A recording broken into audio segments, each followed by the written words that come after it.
What the Actual Fork podcast is co-hosted by two intuitive eating registered dietitians, yours truly, Sammy Previtt, owner of Fine Food Freedom, and Jenna Warner, owner of Happy Strong Healthy. We can't stand diet culture bullshit and love keeping it real. Our mission is for all humans to believe that they are made for so much more than chasing a smaller body. We are also here to share with you that food can be fun and pleasurable again. Although we are medical professionals, we are human too. We are not afraid to share our deepest, darkest secrets and how years of our lives were taken by diet culture.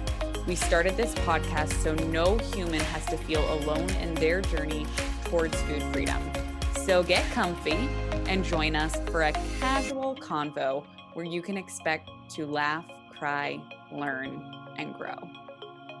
Hello, What the Actual Fork fam. You may notice this isn't Sammy or Jenna's voice.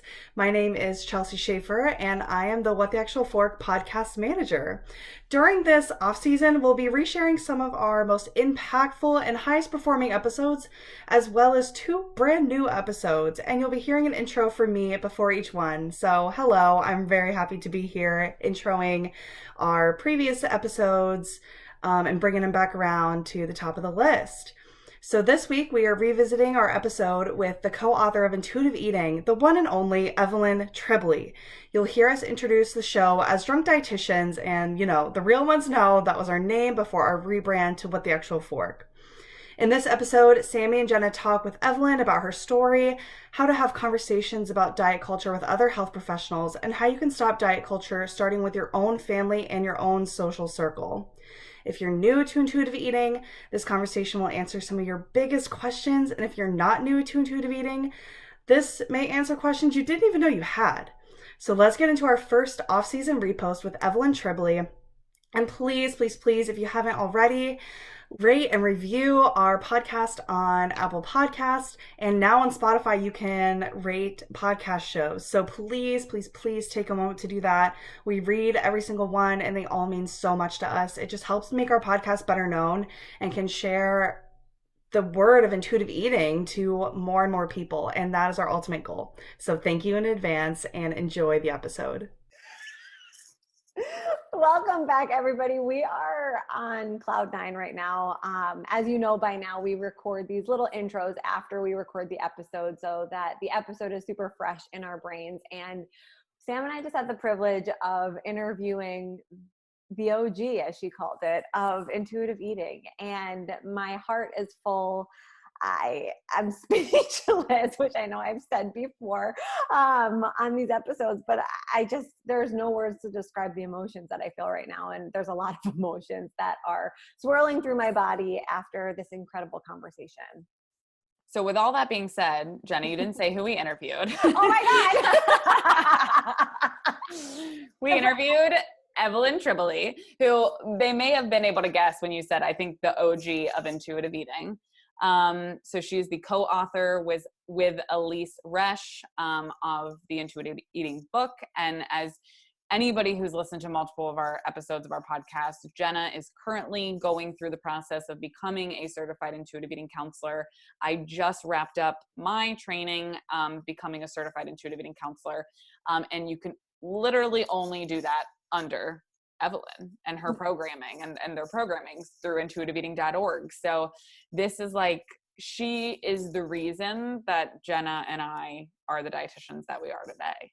I'm going to cry. You already know I'm emotional tonight, but and also this is a Friday night recording. So it's been extra fun and just a way to reflect on this week too. But like Sam said, I mean, we have both admittedly discussed how our practices did not start out this way, and hearing Evelyn's perspective on how that experience has shaped her and shaped us in our teachings now, I think it brought everything really full circle to me, or for me, whatever the grammar is for that one. But I think that it's really important, everybody listening, whether you're a dietitian to be or not, that whatever experience you have with diet culture, and wherever you are in your journey, if you can change your perspective, instead of thinking about it as lost time, which I used to do constantly, but to start thinking about it as an experience and as part of your story, but not the end of your story, like she kind of hinted at in different words in this,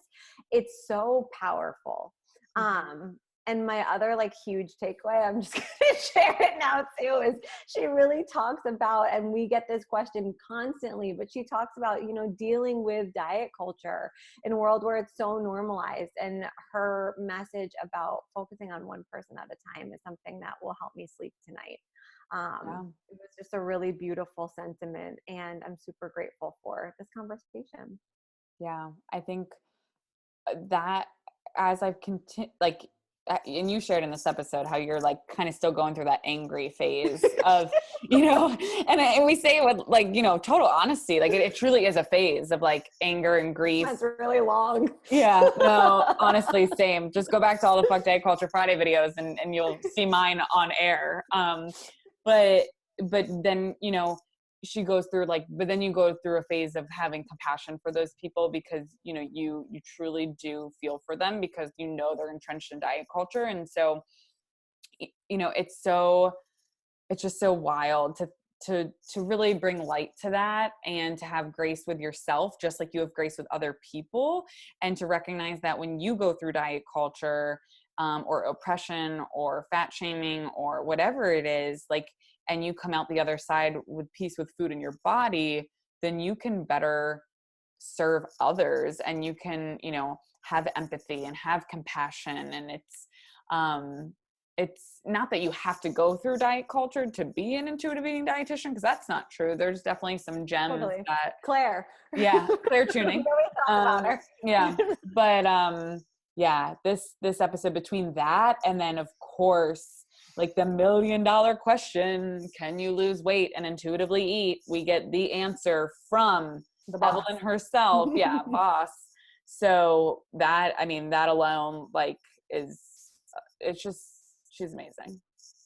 And as always, we love that you guys are here. We appreciate you. Each week we are growing in numbers and it means so much to us. So if you have feedback, if you have questions, if you have requests for topics coming up, be sure to connect with us on Instagram at Drunk Dietitians if you haven't already. Like and share, bring a friend on with you. And, you know, like Evelyn says, we have to change the world one person at a time.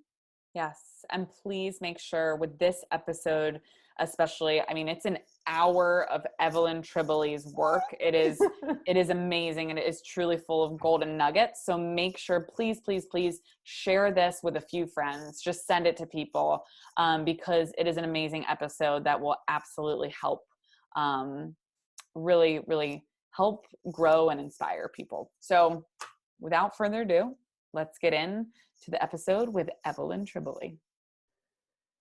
Welcome back to another episode of Drunk Dietitians.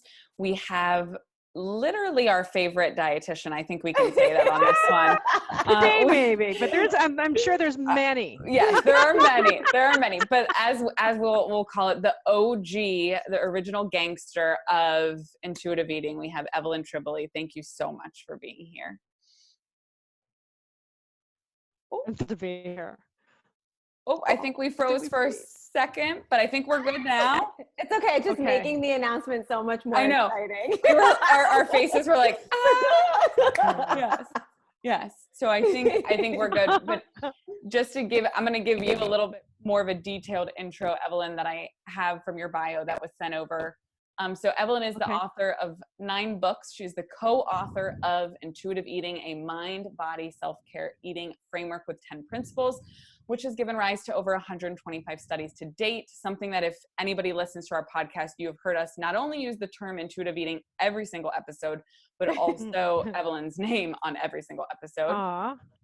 She's an international speaker, workshop leader. She's passionate. And she helps train health professionals, aka Jenna and I as well, and into becoming certified intuitive eating counselors, which there are over 1,000 currently in over 23 countries. Evelyn's been on pretty much every like major platform you can think of: New York Times, CNN, Today Show, Fox News, USA Today, et cetera, et cetera. She even qualified for the Olympic trials for the first ever women's marathon in 1984, which is badass. That's just like such a fun fact. So cool. Yeah. And also a wicked ping pong player, avid hiker. She loves the beach. If any of you watch our YouTube version of this, you'll see she's air quotes on the beach in Zoom right now. And she loves chocolate when she can savor it slowly. So thank you, Evelyn, for being you got it here. all right. Absolutely. I am like kind of shell shocked right now. I can't believe you're really here. It's so exciting. Of course I'm here. Yeah. So we like to kick off each episode with like a little this or that has nothing to do with what we're going to talk about next. Oh, how fun. Just to learn more about you. Okay. So rapid fire coffee. Okay.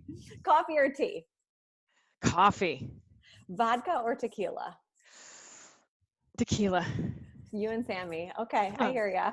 So crunchy or soft shell taco? Ooh, it depends on my mood. I give them an equal. No, either that or that. I love it.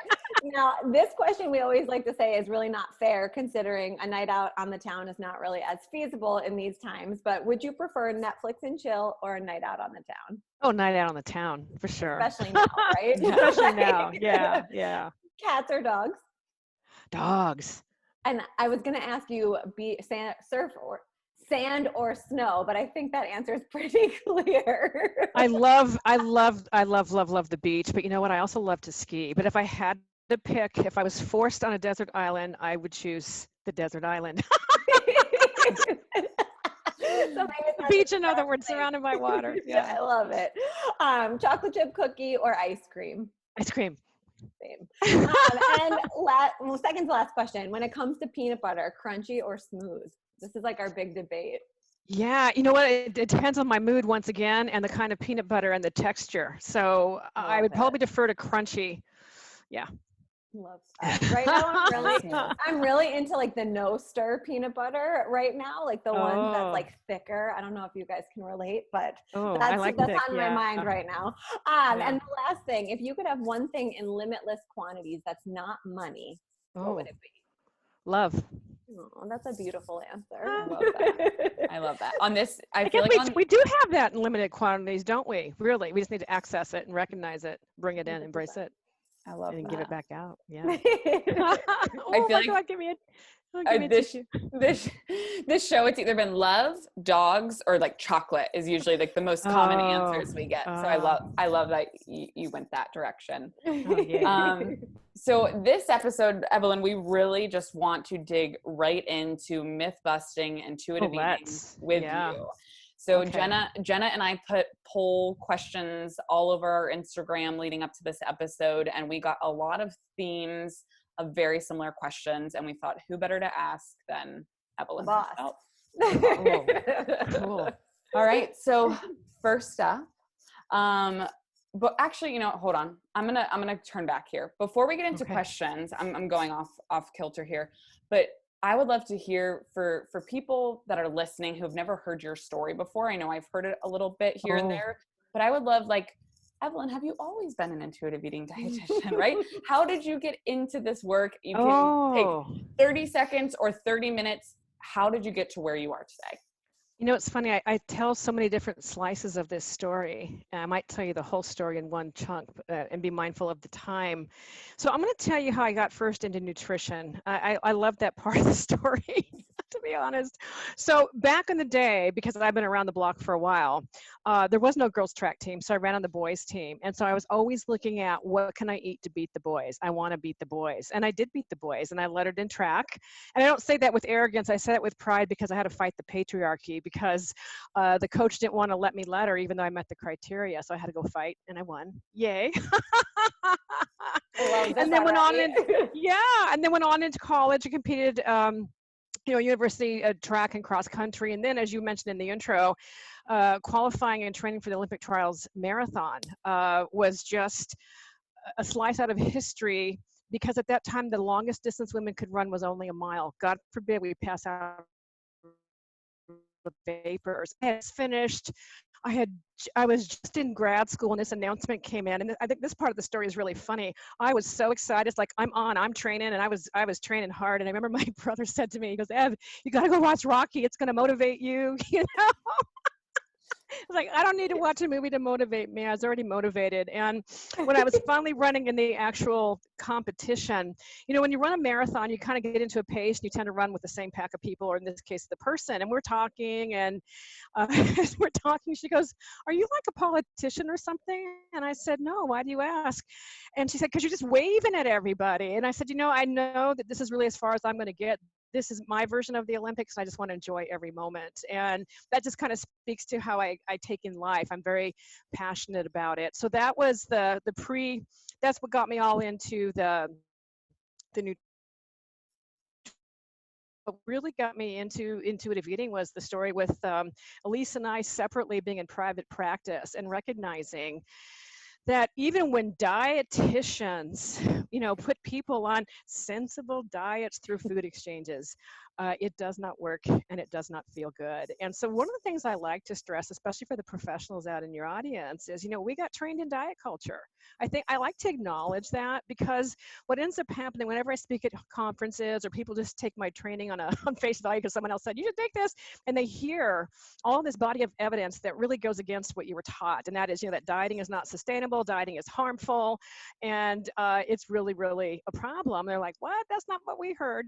Or people think that, oh, if a professional does it, it changes the outcome. It's like, no, most of the studies were done under medical supervision.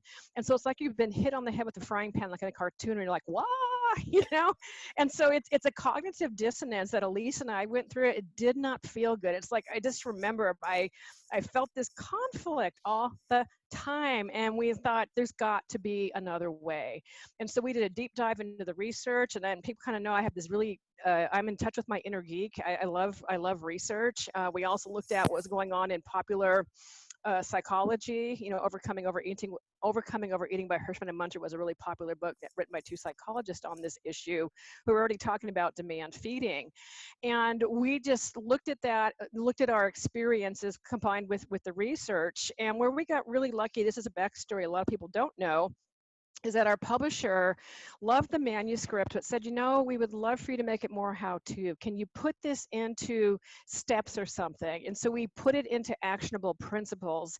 And what that made us so fortunate with is a few years later, Tracy Tilker, the researcher at Ohio State University, read the book, was impacted by it, and said, I wonder if we can define the intuitive eater scientifically, and so what, does it make a difference? And the answer was yes, yes, and yes. And because of her seminal research, she really put intuitive eating on the map and gave a tool for researchers to use to assess what is going on. And so we can say when we first came up with the model and the book, our work was research inspired, but now fast forward today, now we have the 4th edition out 25 years later, and we have over 125 studies and more that are underway now as we speak. And it has really stood the test of time. So it's becoming like, I had a publisher recently say, this is your life's work. And it's like, yeah, it actually is, you know. And the thing that's just so amazing is to be a facilitator and a witness to people's lives changing through this process. And then now that I'm training health professionals how to do this, is watching them bloom and blossom, because when you become a witness and a facilitator to this, your life also changes, and it becomes such a gratifying way to work with people. And, you know, and I get people ask me all the time, how have you stayed in this so long? How do you do this, you know, all this, you know, fight the fight? And I think because when you're witness to this, when you're witness to the transformation and also to the harm, it keeps you really grounded, even when you're getting, you know, resistance from diet culture, which is now so prevalent, unfortunately, in healthcare. You know, I'm deeply rooted, is what I'd like to say. The winds can blow, but you're not shaking out my roots. Oh, so, Yeah. and this is also off kilter. Sorry, Sam, I'm veering from our questions, but right. you know, how do you prevent feeling disheartened by either seeing the people that you've mentored being smacked by diet culture, getting those mean comments or, the arguments, or, just by people still causing so much harm within our field. Do you have any strategies? I do. And here's the part, because can I just say you guys are kind of the youngins in the field, and we're thrilled. Elise and I were thrilled that we have so many young health professionals coming in and spreading the word. So I think part of it is this. When Elise and I were doing this, there was two of us, and yes, there were also some fat activists and other people along, marching on this drum of, doing, we call it non-dieting back then. So we didn't. There's a foundation that began with, but there weren't very many of us. And so now, fast forward, you're right. It's really frustrating when people take our work and co-opt it, call it the wrong thing, or say intuitive eating and weight loss. It's like, no, principle number one, reject the diet mentality. The difference now is we have so many health professionals who've been trained in this method, who understand the research. So we're standing on firmer ground. And I'll tell you what really keeps me centered. It's funny, I've got a new book coming out in March. We're in the galley phase right now. And I have this quote in there, and it's from an activist who I admire. Her name is Desiree Attaway. She's a social justice, amazing person. And her mantra is, when you're engaging with people with anything, are they teachable, reachable, and are they ready?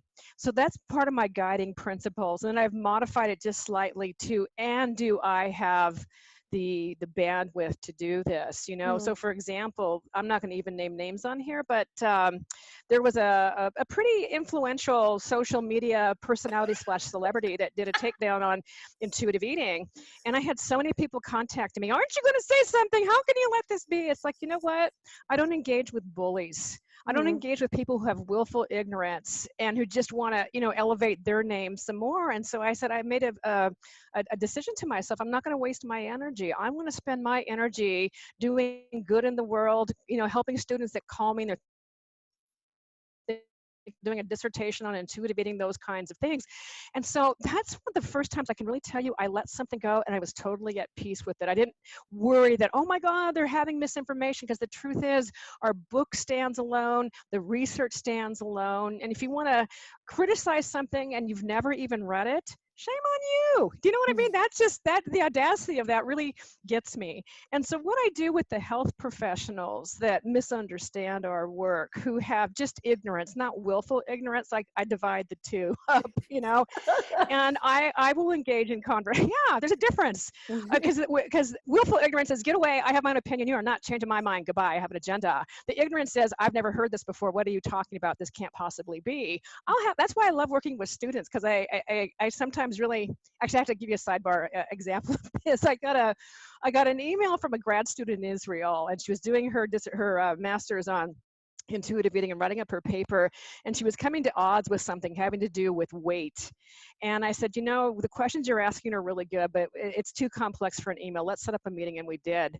And so she raised all these questions. I gave her all this information. At the end, she goes, wow, my paper is really messed up. And I said, you know what? You really understand our meeting. This is awesome. And I'd rather have you realize that now, because now she was seeing the error of her thinking, to realize that now before you get launched out into the world, And so that's why I like to also say it's normal to have this disbelief or this cognitive dissonance. And so what I say is, read the papers that I'm talking about. Read the body of the research and decide for yourself.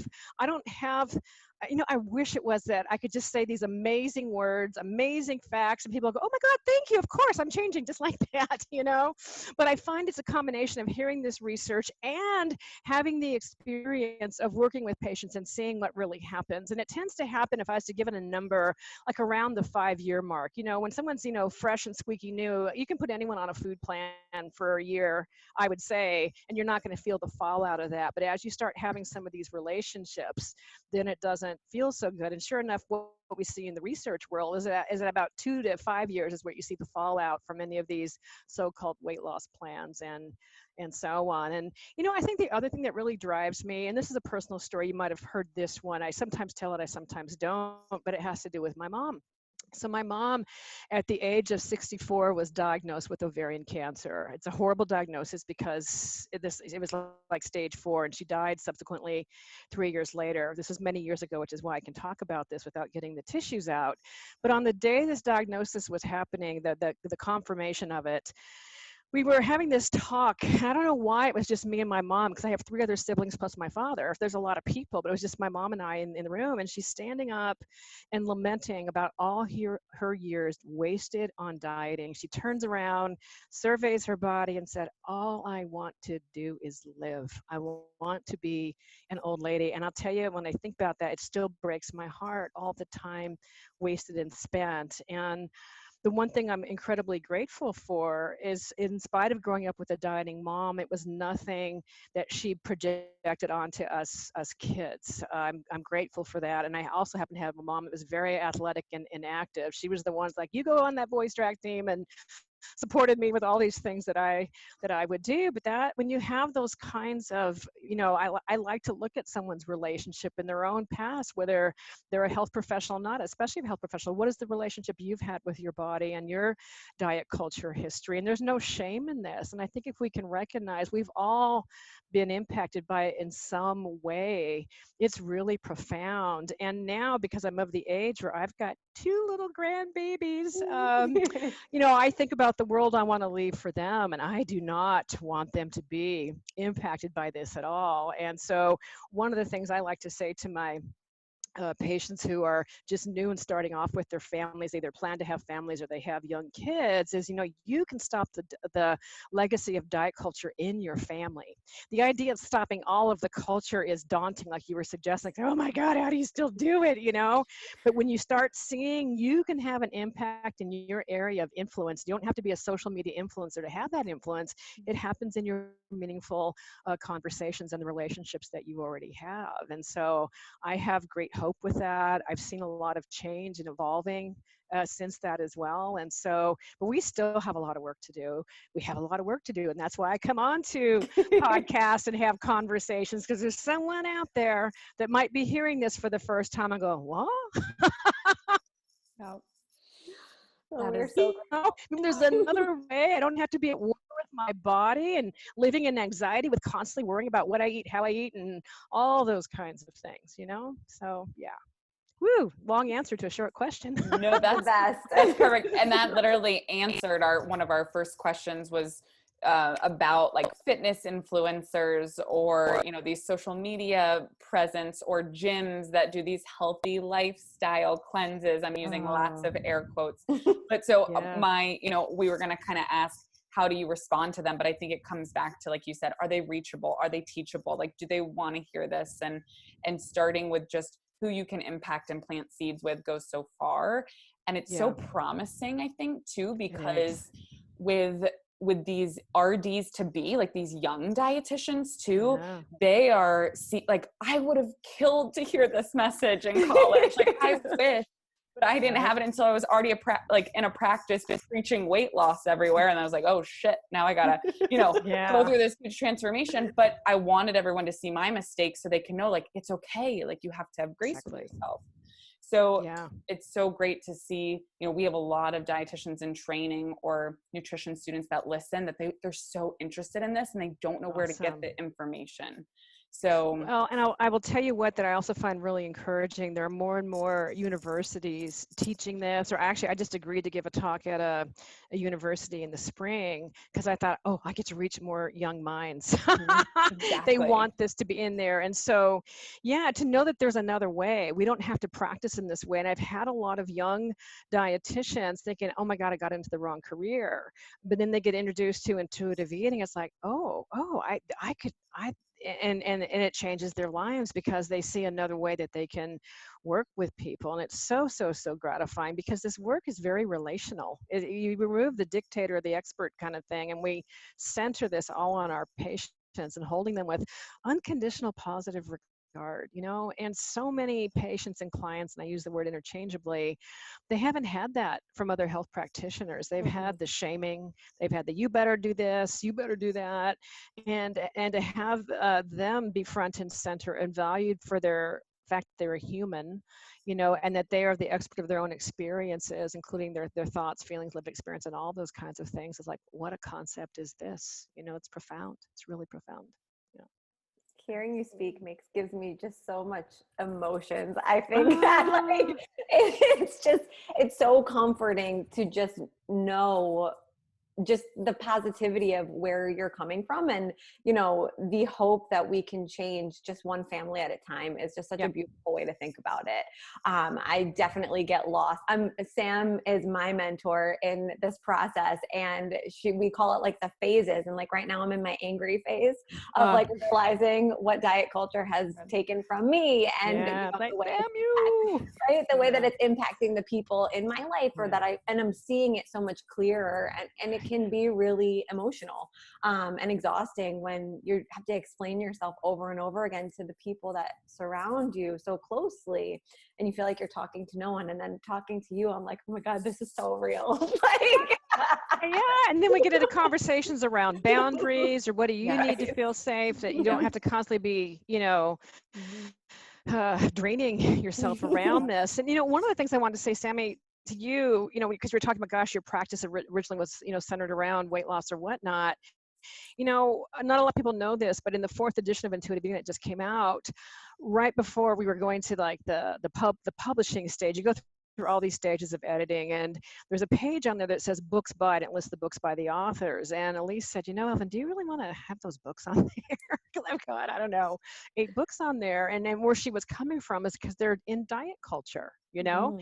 And I said, yeah, I don't want to erase my history. I want people to see that this is actually, you can change and you can evolve, and there's no shame in that. I didn't know all this stuff that I know now. And in fact, sometimes what a lot of people don't know is my background. When I got out of grad school, I started doing a lot of freelance writing. I used to write for some major magazines, and I will tell you, I got paid a good amount of money to write diet plans. And I really thought I was doing a good deed by showing how you can eat sugar in this 1,200 calorie or whatever the calorie was meal plan. And then I had an epiphany. I'll never forget it. I got called by an editor to do a story, another kind of diet plan. And it was about losing 10 pounds in a week to fit into that little black dress from Christmas to New Year's. And I said, you can't do that. That's not ethical. And so I had this conversation, and that was when I realized, oh my God, all of this is not ethical. And that's the day I stopped writing those kinds of stories. But I did the before and after charts. Oh my God, look at how many calories you'll save, because it's really dramatic. But you don't show all the after. And that is, oh, with the deprivation, you're going to end up obsessing about this food, feeling out of control with it possibly, and inhaling it, and so on and so on. And so I don't get asked very much about that part of my history, because most of my history has been, you know, the book's been around for 25 years, but that's part of my history. And so I say that so many of us came trained like this. It's understandable, and there's still a way out. There's still a way out, you know? Yes, I love that. And I think that I openly, and Jenna too, on our podcast, we share our story, and we get so many messages of dietitians like, where do I start? Like that's me, right? Like I'm stuck in this diet culture, and how do I make that transition? And so I think, like you said, it's really important to share our stories and make it known. Like we don't have shame around it, because we did the best with the resources we had and were taught, and we're always learning and growing and staying curious in this. Yeah, and I think what makes it so challenging now versus 25 years ago when the first book came out, you know, it used to be diet culture. It was just the weight loss industry, the fitness industry, and the beauty industry. And now we've got a really big industry that's added to that, and that's healthcare industry. And, you know, ever since it became, well, weight's always been political, but especially I look at 2013, and that's when the American Medical Association asked their scientific task force, can we say body size is a disease? And they researched and said, no, we don't have enough data to support that idea. And the AMA didn't like it. And they said, vote, and then got outvoted, you know. And it's around that time when you start following health policy, you start following the money, the insurance, and all those kinds of things. It's become monetized and a big industry. And we've got this ginormous statistic in intuitive eating on how much this industry is worth. when you include healthcare, instead of having that $71 billion industry you hear about, it's like 300 billion, and it's predicted to be at 300 billion in at 2025. So we have to recognize that's part of it. And I think that's what really, really makes it difficult for patients and clients when they say, but my doctor. And I'll say, but I don't think, if your doctor knew the research, that if weight loss dieting was a medication, it would never be approved because of the failure rate and the harm that it causes. And in addition to all of this, for the great majority of people, it causes the opposite. For up to 2/3 of the people, going on a weight loss diet of some sort predicts more weight gain. And so even if size was a disease, why would you be prescribing something that then would increase size? And I'm always careful when I use that language, because I don't want to perpetuate weight stigma and fat phobia. We can be in different body sizes and be healthy. We need health and dignity for all bodies. It's a profound process that we need to not just deconstruct diet culture, but we need to be dismantling the policies that uphold it. And this includes the policies of oppression, and when you start really digging down, there was a book published last year that really, really just rocked my world. The book called Fearing the Black Body, by The Racial Roots of Fat Phobia, by Sabrina Strings. Do you have it there? Yeah, I was trying to grab it, but then I was let me show you. I got it. I got page notes on it. And she does an amazing job of showing that this predates healthcare, and it's rooted in racism and patriarchy and religiosity, and it's a problem. And so the vision has become bigger. It's like, oh my God, we got to dismantle lots of stuff, because then we all thrive, because one of the challenges with intuitive eating, I really believe it's a beautiful tool and a model.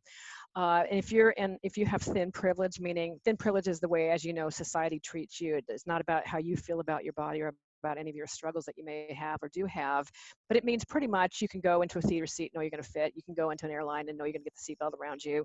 You can go into a store and have clothing sizes that fit. So when someone has thin privilege and they make peace with food, make peace with their eating, they've become an intuitive eater. It's beautiful.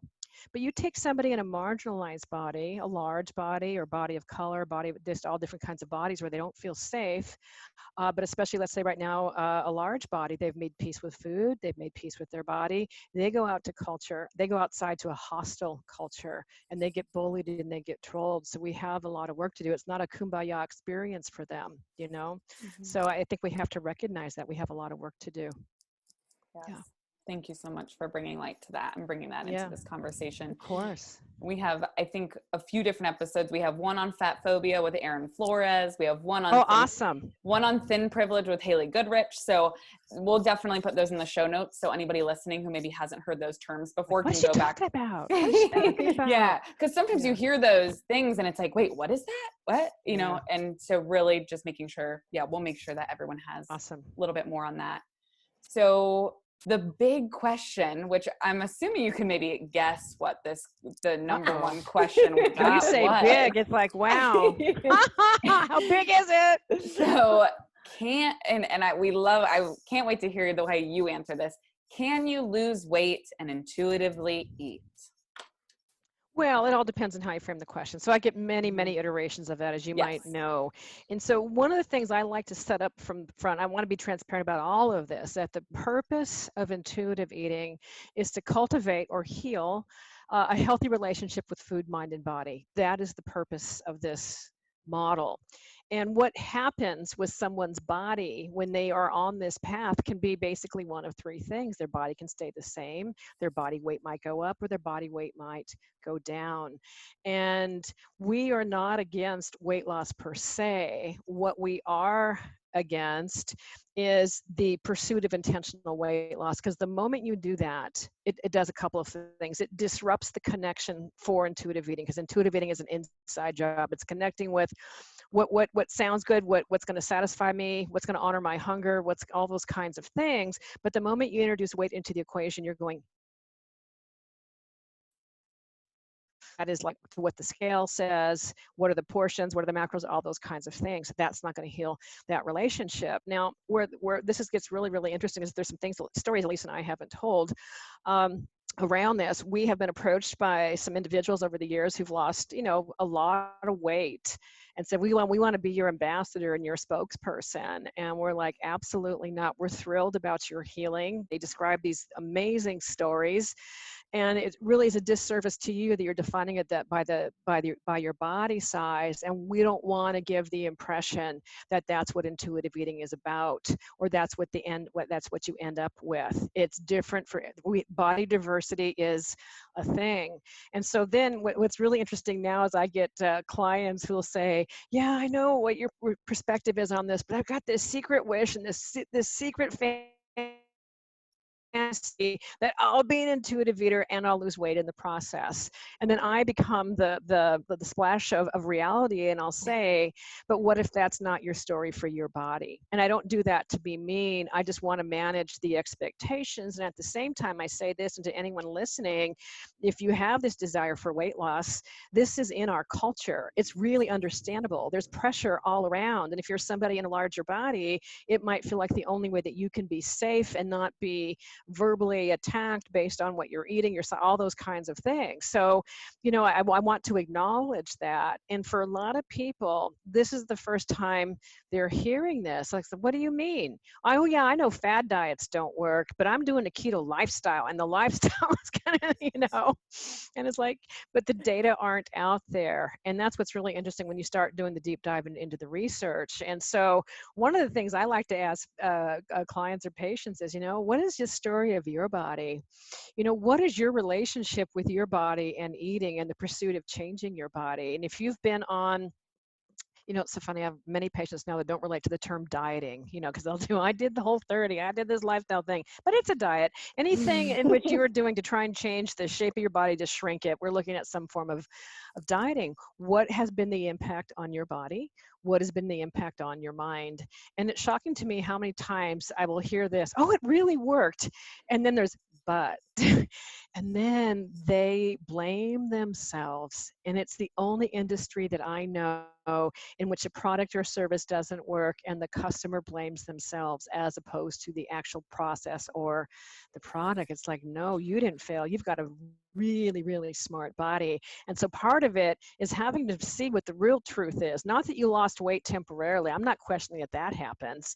I'm looking at the sustainability and the harm that can end up happening in terms of increased risk of weight stigma, eating disorders, weight cycling, and all these other types of things that end up happening. It's profound. And then when we see right now how the incidence of eating disorders have doubled in the last time period in which they're looked at, a study just came out last year looking at, I think they looked at 90 studies from around the world, and I find that horrifying. And I think part of the reason is that disordered eating has become so normalized. I don't remember people bragging before that they didn't eat, and now they're calling it fasting, or, hey, I put butter in my coffee and I haven't had any carbohydrates, I'm biohacking. And, before that would look preposterous, and now it's become normative, it's unbelievable. And then the other part I look at when I'm talking to people about this is, what is your quality of life like when you've been on these kinds of programs? And that's where it gets really interesting. And I'll say, I'm talking about the background anxiety in your mind about your eating, about your body, and how you are checked out of life in that moment. That relationship, that partner, that friend that you're having dinner with before COVID when we're going out to eat, your body might be there, but your mind has left your body because it's now worrying or counting what you can or can't do, or maybe you skip out on events altogether. That's really profound. It takes you out of your life, and that's, I think, really needs to get taken a look at. And this doesn't get bragged about in diet culture and social media. You don't hear people saying, oh my God, I lost control of my eating. And I hear these stories all the time. I just had a patient say, oh my God, I was on keto and I got so constipated, I almost had to go to ER. I mean, I hear these kinds of stories, and there might be people listening, grimacing right now, going, oh, oh, oh. But these things aren't talked about, let alone glorified. You just see these little blips of pictures before and after. And I think that's one of the things that really get me back to your original question about when health professionals are co-opting intuitive eating and haven't been trained in it. And when they start showing before and after pictures, it's a disservice because it's a tool of diet culture. And we can't use the tools of oppression to get our freedom and liberation. And that's an important type of detail. There's all different kinds of bodies. That might have been your body story. You might be in a great place, but that doesn't mean it's going to be someone else's body story. And it doesn't mean that they're doing it wrong either, you know? So much here to do. Yeah.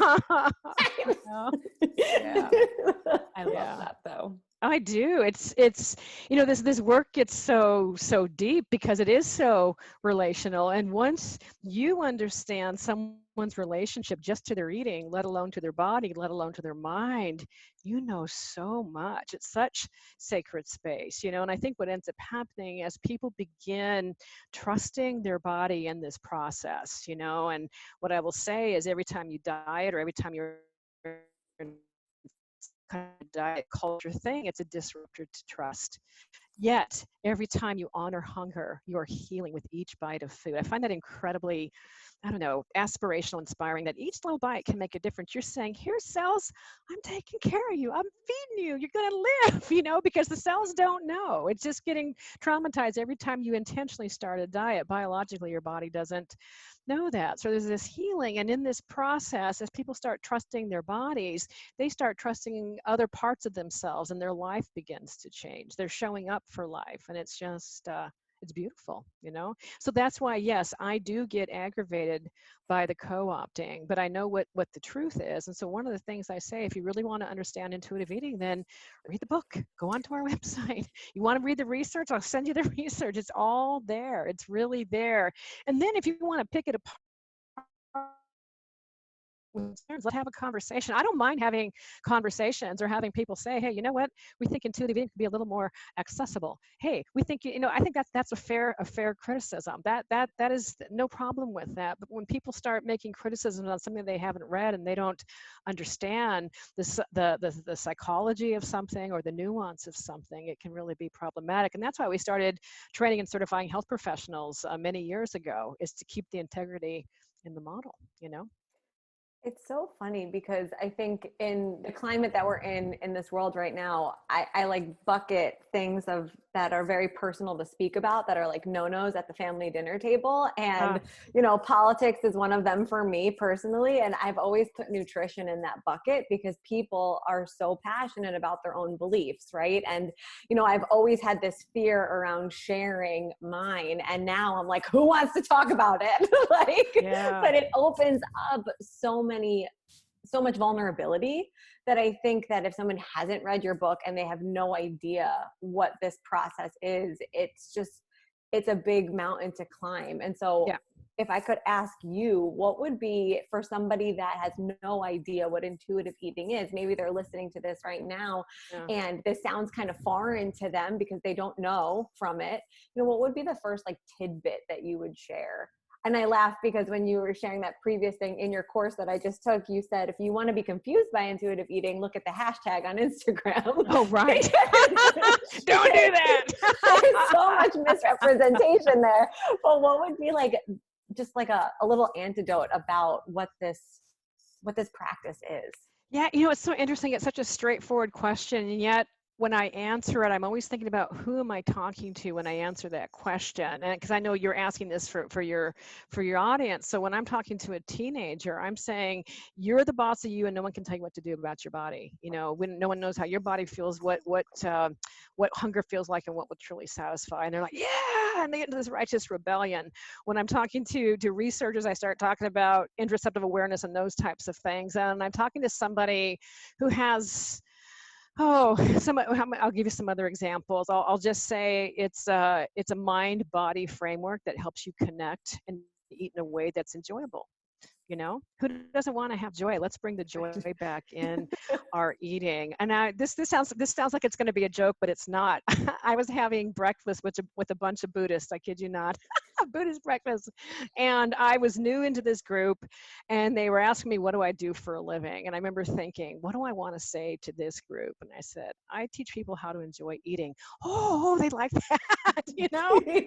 So that's part of what it is. I'm not trying to be evasive in this, but I'm looking when you're looking at tidbits, what are some of those things? So let me give you some your listeners some action steps. You can certainly go onto our website and read the principles. That's for free. There's lots of free information on the website. We also have a free community, a free intuitive eating community support group. It's peer-to-peer. We have about 20,000 people in there, and it's really, really active. That's another way to get some. I'm always looking for free resources, so that if you don't have the resources to even buy the book, there's things you can go to online. So let's go to the source, although you can get the book in the library and those types of things as well. And then sometimes people will ask me, well, what's one step I can take today, and I like those kinds of questions, and I think, well, gosh, there's 10 principles, and in each principle there's many steps, but sometimes I might just start off with, and Elise and I have had many conversations on this because we're in agreement that satisfaction, aiming for satisfaction, is really the hub of intuitive eating. Ultimately, under eating is not satisfying. Ultimately, eating way past full is not satisfying. But in order to answer that question on what would a satisfying meal feel like to you, and what would that be, I get people like, I have no idea. And it's such a personal question, and I would call it a pleasure-based question. Like, well, what would you need in order to find out? What sounds good? How do you want to feel? And looking at those types of aspects. So part of what it is really going inside. And I'll tell you something funny. When we were writing the 4th edition of Intuitive Eating and updating and rewriting, Lee says, Evelyn, I think you've said intuitive eating is an inside job one time too many. I think you need to take that phrase out. But I do say it a lot. It's an inside job. It's connecting with what's happening to my body right now, not what is some influencer or health professional telling me what's going on with my body right now. So it's a whole different shifting of the focus. But what ends up happening is when you're connecting to your body like that, that cultivates trust.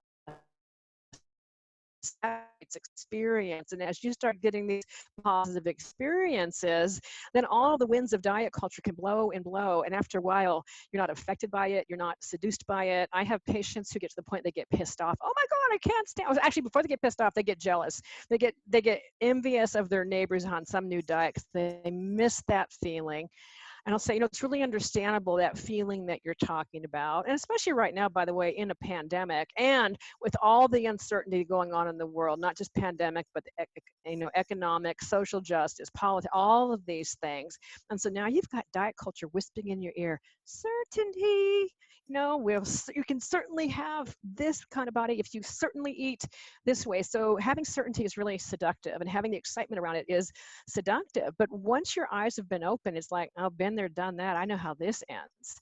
And then what happens with more time and experience, you actually develop compassion for that person. It's like, oh, I wish they were ready to hear about intuitive eating. And sometimes people just need to have one more experience. I've had many clients over the years who'll say, oh my God, I wish I would have come back and well, they'll call me up and they decide, no, intuitive eating sounds lovely, but I want to focus on weight loss. And I'll tell them what will happen if they do that, likely. But, I'm always here and ready to help you. I wish I would have done that. Oh my God, I went down the rabbit hole. But sometimes you need that experience to truly know for yourself, this doesn't work, and it really causes me harm, and it takes me out of my life. So these are things that can be really, impactful. So anyways, with time, pretty soon you're not even curious about those things. But when it happens, because right now I'm finding with the pandemic, it's triggering for a lot of people. You want to go back to old coping mechanisms. And I think sometimes it's helpful to look at dieting and food plans as a coping mechanism, because think about what it does. It gives you certainty, it gives you specific direction, it gives you a fantasy, and it gives you a focus. And all of a sudden you're not worried about the pandemic in this moment, and if we can look at it that way and then start asking, what else can I do, or what's another way I can cope? And to be honest, I don't know many things that can offer certainty except for taxes and death, and that's not a discussion we're going to have with the patient. But looking at maybe what you need today to cope and tolerate with the situation. What do you need in terms of nurturance or even self-soothing and so on? We can start exploring those things. So when this happens, I tell my patients, they'll describe guilt and shame that they're thinking about dieting. It's like, let's get deeper and look underneath that. Maybe this suggests there's something you need that you haven't looked at, that in the past you've jumped into dieting, but now we have the opportunity to go deeper, and we heal a little bit deeper, we can see what's underneath that, you know? So it can be a healing part of a healing entry point, deeper and deeper. Yeah. Amazing. Yeah. Well, I think it's all about, like we even kind of opened this conversation, just how the training in intuitive eating is so different than diet culture of, you know, when someone would come to you and say, I want to lose weight, we were taught like, let me help you fix it, air quotes. And now when someone comes to me and says, I want to lose weight, you know, why? Tell me more, right? Tell me, you know, what do you really want? And digging deeper into that, I think is so beautiful. Yeah. And not shaming someone in because of their desire. And by the way, I find a lot of the health professionals that I know that I train, they're not intentionally shaming. Sometimes the person is picking up on that. That's their perception. But we have to be careful, which is why I like to affirm it's understandable you have that desire in the culture that we're living in, you know, but we need to look at what the cost is. What are the pros and the cons, you know? Yeah, and absolutely. Yeah, all that. Yeah, absolutely. So we'll try to squeak one more question in. I was just gonna say, should we ask her which one she wants to answer? Ooh, maybe. Wow. Well, I feel like these two can like kind of be blended together, and you can pick one, whatever you can get to. It's totally up to you. So we get a lot of questions, or maybe it's misunderstandings of, I have diabetes, I have high cholesterol, I have PCOS, I have hypothyroidism. Intuitive eating won't work for me because of medical needs or diseases or conditions. And then another one is meal prepping with intuitive eating. So if I, you know, make my lunch, is that diet culture, right? So I would love for you to, however you want to approach those questions. Yeah, I'd like to get answer both of them if we have time for it. So let's start with the meal prep. That's the easier one, you know. And what I like to do is I like to look at what is the intention behind the behavior, you know. And I have seen meal prep be used for self-care. That, you know, and you save some money, you've got the meals kind of planned out, and so when you come home from work or school or whatever it is, it's almost like a no-brainer. And there's a real service in that for the person. And one of the things I like to say is diet culture doesn't get to claim something that's going to help you. And that includes, I've had patients feeling guilty because they want to eat salad for a lunch. Oh no, I'm going back to diet culture. It's like, you know what? Diet culture doesn't get to claim vegetables. You know, when you're making peace with food, that means you don't have to explain if you're going to have a donut, if you're going to have a salad. But usually when someone asks that in the beginning, they have a fear, and the fear that they're heading down diet culture. It's not even what other people are thinking. They just remember when they're obsessed about vegetables or whatnot. And so that's why we look at what's the intention behind the behavior. And if after eating this salad, you're still hungry, are you willing to nourish your body? And if the answer is yes to that, then you know, have the salad if it sounds really good. No shame, no harm on that. So what's the intention behind the behavior? And then with the meal prep, one of the things I also do is let's see if it's triggering when you actually do it, you know. And if it becomes triggering, then I might suggest let's back off a little bit, or maybe we need to do it in such a way it's not rigid, or maybe you plan for 3 dinners out of a week, and between leftovers and maybe takeout and other types of things, you have the makings for the meals, but they're not, you know, rigidly have to be Monday, Wednesday, Friday. There's more flexibility involved. So I'd be looking at that also. Then to your other question, it's a huge question. The way I would frame it is in the lens of medical nutrition therapy, and that is, can we use intuitive eating and medical nutrition therapy? And the answer is yes. And the way that we integrate it, and it's an integrative thing. And so what I find is that for people to do it well, it usually takes training, training in the specialty of medical nutrition therapy, what it happens to be, and then also in intuitive eating. And if you haven't had training in one of those fields, it feels really awkward. You're not sure what you're doing. So that's something I like to stress on that. And the way I use medical nutrition therapy, it would be under the gentle nutrition principle. So you can implement it. And what it might mean is you might be doing it sooner, because we usually say, oh, you save nutrition for the end. You know, and even though Elise and I have master's degree in nutrition science, we have seen it be so triggering. And until we heal that relationship, it could be very triggering. So what we do is we look at how can we manage this condition that they have. And what I challenge people to do is, how do you know what's being prescribed is actually viable and truly evidence-based? Because I will tell you, I've seen some really wacky things like coming out lately around hypothyroid conditions and all these diets that have been prescribed in which there's no data, or there's sloppy data. You know, they did one study and there's no control group. And I've had patients take it as, well, this is what I have to do, and when it can actually be causing harm. So know that there's ways to do this, but we need to do it skillfully, and we also need to consider your situation. One of the things I love to do when I'm working with someone with a history of heart disease, or they have newly diagnosed, is like, what can we be adding into your eating? It's like, what? It's like, yeah, let's start there. And then we'll do some of the fine tunings of the other types of things. So yes, it's possible, but what it might mean for those people asking the questions, you might need to work with a health professional who's trained in those things, because it can be confusing. I understand that. Yeah. That is wonderful.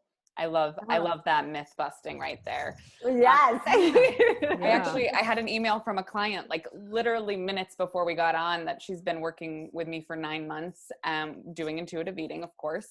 And she had been on the keto diet for years prior. Her cholesterol was all sorts of high and out of whack. And she went to the doctor and it dropped dramatically after 9 months of intuitive eating. And the doctor was like, what are you doing? Like, how did this happen? And she was like, could it be? And I was like, yes, it can be.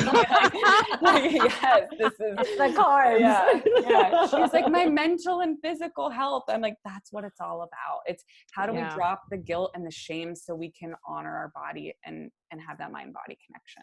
So. Well, and we have to recognize too that there's a lot that's been attributed from a health perspective. It's like, oh, it's just about what you eat. And it's like, oh, health is so much bigger. There's mental health, spiritual health, all these things. Then we start taking a look at social determinants of health.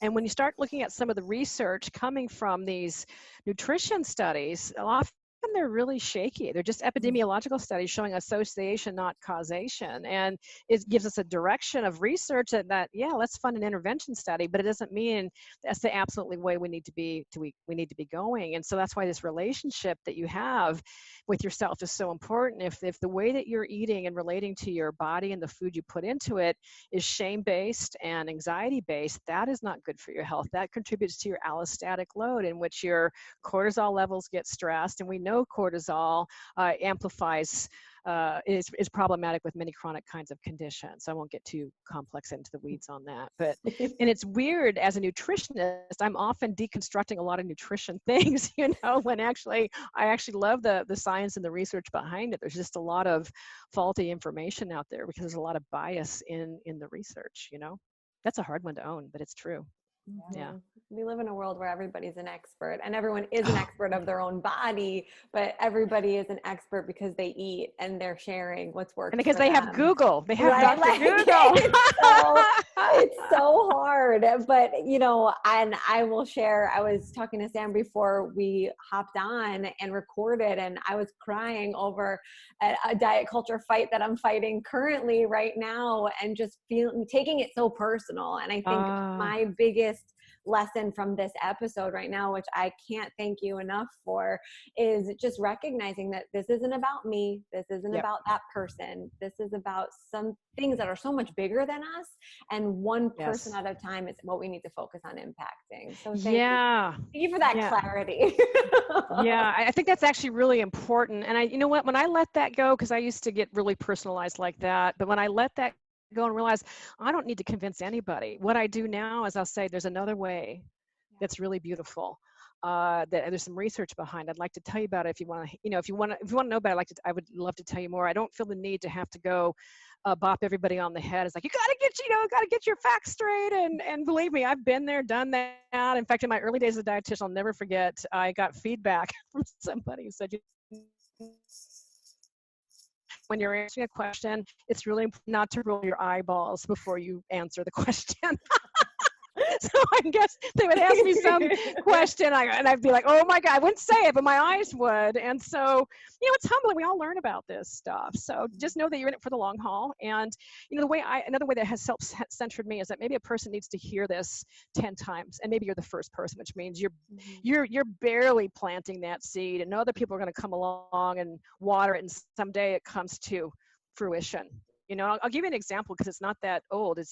I came onto Instagram about 2 years ago. I had no intention of being on Instagram. I, to be honest, had no interest in it. I thought it was a Kardashian thing, but I hired a marketing person, said, you really should get on there.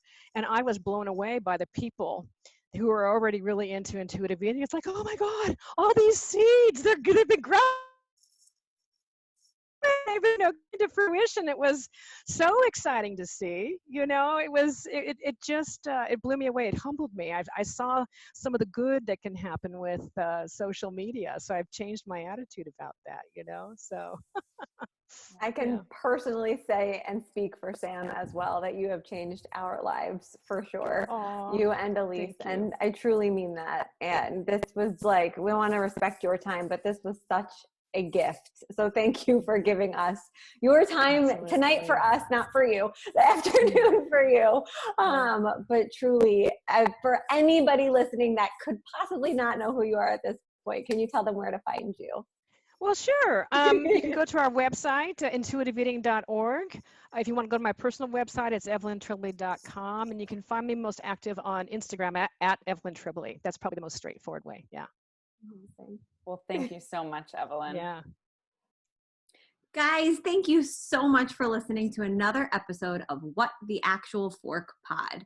We know there are a lot of pods out there, and we are so grateful that you are here listening with us. If you enjoyed this episode, please be sure to subscribe, like, share with all your friends and faves, and follow along with us on social at What the Actual Fork Pod. We promise to continue to bring you the hottest topics, greatest guests, and the most fun you can possibly have while fighting diet culture bullshit.